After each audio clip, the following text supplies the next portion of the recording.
अथर्ववेदाचे देवता धन्वंतरींची पूजा केली जाते. बऱ्याच घरांमध्ये या दिवशी लक्ष्मीपूजनही केलं जातं. चला तर मग बघूया दिवाळीच्या धनत्रयोदशीच्या दिवशी धन्वंतरींची पूजा कशी करायची. धनत्रयोदशीला धन्वंतरींची पूजा करण्यासाठी चौरंग मांडावा, त्यावर लाल वस्त्र टाकून घ्यावे. त्यानंतर कलशाची स्थापना करावी.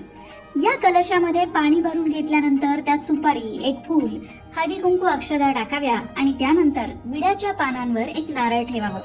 कलश स्थापन झाल्यानंतर धन्वंतरींची मूर्ती किंवा तुमच्या घरात धन्वंतरींचा फोटो असेल तर तो फोटो घ्यावा आणि त्या फोटोचीही स्थापना करावी. फोटो ठेवण्याआधी खाली स्वस्तिक काढून घ्यावं आणि त्या स्वस्तिकावरच धन्वंतरींची मूर्ती किंवा फोटो ठेवावा. आता पूजेची सुरुवात गणेश पूजनाने करावे. एक सुपारी घ्यावी. ती सुपारी गणपती म्हणून स्थापन करावी. त्यासाठी त्या सुपारीला आधी शुद्ध पाण्याने अभिषेक घालावा. त्याचबरोबर दुधाने अभिषेक घालावा. हळदी कुंकू तसंच फुलं या सगळ्यांनी अभिषेक घालून गणरायाची पूजा करावी. गणपतीची मूर्ती विड्याच्या पानांवर स्थापित करावी. त्यानंतर त्या गणपतीला हळदी कुंकू अक्षदा आणि फूल अर्पण करावं. गणरायाची मनोभावे प्रार्थना करावी. आता या पूजेमध्ये आणखीन एक गोष्ट ठेवली जाते आणि ती म्हणजे माता लक्ष्मीची मूर्ती किंवा माता लक्ष्मीचा फोटो. धनत्रयोदशीच्या दिवशी अनेक घरांमधून लक्ष्मी पूजनही केलं जातं. जर तुमच्याकडे माता लक्ष्मीची मूर्तीही नसेल, फोटोही नसेल तर तुम्ही एक सुपारी घेऊ शकता आणि ती सुपारीच माता लक्ष्मी म्हणून स्थापित करू शकता. त्यासाठी 2 विड्याची पानं ठेवलेली आहेत, त्याच्यावर अक्षदा टाकलेल्या आहेत. आता या लक्ष्मी रूपी सुपारीला सुद्धा आपण अभिषेक करणार आहोत. शुद्ध पाण्याने अभिषेक घालणार आहोत, दुधाने अभिषेक घालणार आहोत. त्यानंतर कुंकू आणि फुलांनीही अभिषेक घालणार आहोत. या प्रकारे आपण लक्ष्मी मातेला अभिषेक घातल्यानंतर तिचीही स्थापना करणार आहोत.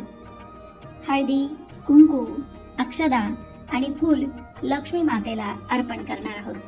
आता धन्वंतरींच्या पूजेकडे वळूया. धन्वंतरींची पूजा करण्यासाठी आपण एक फूल घेतलंय. त्या फुलाने प्रोक्षण करणार आहोत, म्हणजे शुद्ध पाणी फोटोवर शिंपडणार आहोत. त्याप्रमाणे आता दुधाने अभिषेक करणार आहोत, म्हणजे थोडंसं दूध शिंपडणार आहोत. त्यानंतर फोटो स्वच्छ पुसून घेणार आहोत. आता धन्वंतरींना हळदी कुंकू अष्टगंध हे सगळं अर्पण करणार आहोत. फुलं वाहणार आहोत. या प्रकारे पंचोपचारे धन्वंतरींची पूजा पूर्ण होणार आहे. धनत्रयोदशीच्या पूजेमधलं आणखीन एक वैशिष्ट्य म्हणजे या दिवशी धान्याची पूजा केली जाते. इथे मी 5 प्रकारचं वेगवेगळं धान्य घेतलेलं आहे. या धान्याची पूजा आता आपण करणार आहोत. या पूजेमध्ये सुद्धा हळदी कुंकू अक्षदा वाहून फुलं अर्पण करणार आहोत. ही पूजा जशी जशी पूर्णत्वाकडे जाते तसं तसं आपलं मनही शुद्ध पवित्र आणि सकारात्मक होत जातं, यात शंकाच नाही.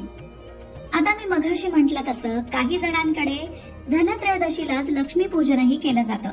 त्यामुळे घरातलं सोनं नाणं किंवा पैसेही मग ते लक्ष्मी पूजनामध्ये ठेवतात. पण इथे आपण धनत्रयोदशीचीच पूजा करतो आहोत, म्हणजेच धन्वंतरींची आणि धान्याची पूजा करतो आहोत. अनेक ठिकाणी आयुर्वेदिक औषध सुद्धा या पूजेमध्ये ठेवली जातात. जशी तुमच्याकडे पद्धत असेल तशा गोष्टी तुम्ही पूजेमध्ये ठेवू शकता. गावानुसार, शहरानुसार, प्रदेशानुसार या पूजेमध्ये थोडाफार फरक नक्कीच आढळतो. वस्त्रमाळही अर्पण करणार आहोत. पण सर्वसाधारणपणे धन्वंतरींची पूजा सगळीकडेच केली जाते. आता या प्रकारे धन्वंतरींची पूजा करून झाली, धान्याचीही पूजा करून झाली. आता नैवेद्य. धन्वंतरींच्या पूजेमध्ये नैवेद्यासाठी 5 फळं घ्यायची आहेत, विडा ठेवायचा आहे, त्याचबरोबर लाया बत्तासे घ्यायचे आहेत. अनेक ठिकाणी आपापल्या पद्धतीप्रमाणे नैवेद्य दाखवला जातो. तुमच्याकडे जे गोडाधोडाचं बनत असेल त्याचं नैवेद्य तुम्ही धन्वंतरींच्या पूजेमध्ये दाखवायचं आहे.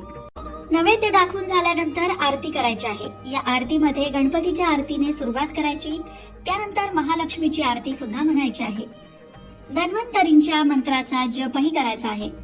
अगदी सगळंच करायला नाही जमलं तरी यातल्या ज्या गोष्टी करता येणं शक्य आहे त्या गोष्टी अवश्य कराव्या.